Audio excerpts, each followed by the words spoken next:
Hey guys, it's Vampire Mike from Sega CD Universe. I wanted to wax poetic a little bit about the Metal Gear series.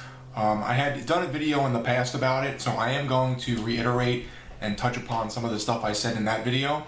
But I wanted to tell you just how it's grown on me in the past few months. So as a child, I must have been, I would say, between 8 and 10. My parents had, I think, picked me up a copy of Metal Gear because I think at this point, it was on the NES, the first one. The second one, I believe, was only a Japanese release, but that's besides the point. They picked me up a copy. My brother gave me a copy. I don't even know, because I know he liked it. And I had no idea what to do. When you're a kid and you're running around and, you know, everything's very action-oriented in games, you want to, like, just get in, shoot things, whatever. I never really understood RPGs till I was maybe, like, 10 or 12.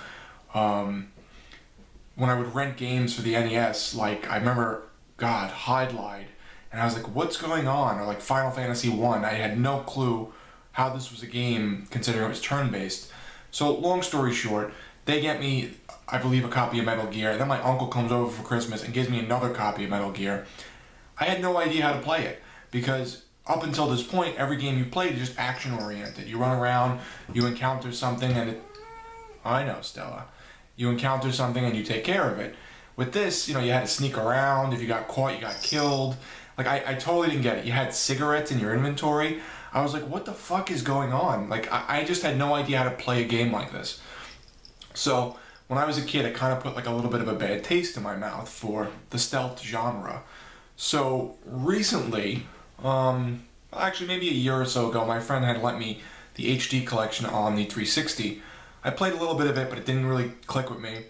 And now I have the PS Vita HD collection, which is 2, 3, and it omits Peace Walker, which is on the HD collection for the PS3 and the 360. So I started playing 2, and I ended up beating it. Let me see. Oh, actually, and I played Metal Gear Solid on the PS1 years and years ago. I picked it up because I kept hearing all these great things about it. Tried it, hated the stealth mechanics, didn't understand it, stopped playing. So I wanted to just touch upon that as well. So I have now beaten 2, and I just wanted to talk about how now 2 and 3 have grown on me. I like all the really nutty characters. There's some strange ass characters. There's, well, in 3 there's an old man who's over 100 years old, and he just like lies still and sleeps all the time, but he's the best sniper in the world. And his name is The End, and the Metal Gear games are so strange that they give you different ways to do things, and detailed in a sense as well. So if you want to track him down through the woods, sneak up on him and kill him, you can. Or you can kill him while he's in his wheelchair asleep before you even get to the boss fight, if you are quick enough. I didn't know that. Then the third way you can kill him is you can change the clock on your system, so on your Vita or your 360 or whatever, and he'll die of old age. How weird is that shit?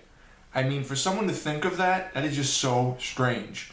But it's funny, you know? And then you have characters in the game like Revolver Ocelot, who runs this like, that's the other thing about the series.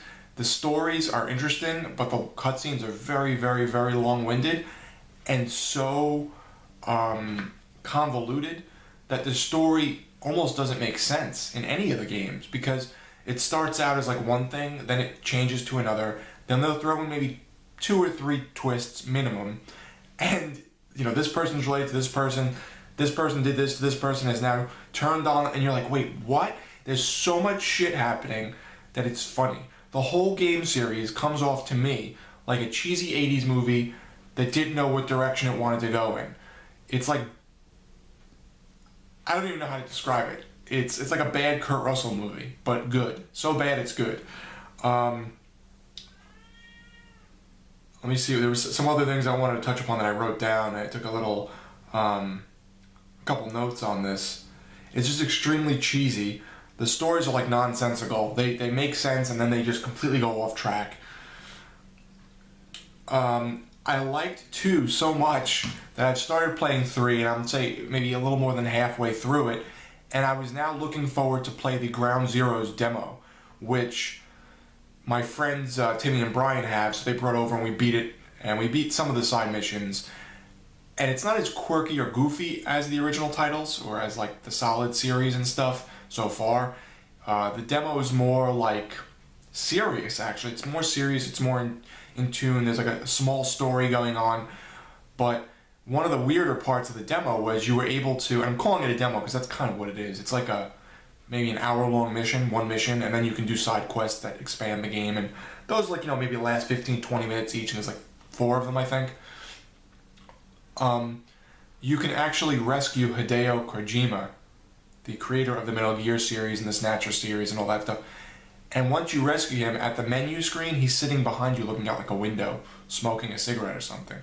So there's like little funny things they added, but for the most part, it seems like they're sort of going in a more serious direction. At least I would think so. What I was saying before about Revolver Ocelot is he's this leader of this group, and when he calls his guys to, come attack you, he doesn't like yell or whatever. He makes this weird cat noise and shakes his head. What are some other really strange things in the series? They added so many in-depth things, like if Revolver Ocelot is a big part of the series, I don't want to get too into this, but it's just kind of funny. If you kill him, you get an achievement for killing him and creating a time paradox, because now the rest of the series doesn't happen, because the games don't take place in chronological order. I think it's like 3 is actually the first in terms of time, then it goes like 2, 4, it like jumps around all over the place. But some of the things this guy put in the games are so in-depth and weird. At the end of Metal Gear Solid 2, you're running around naked, holding yourself, so you don't see anything.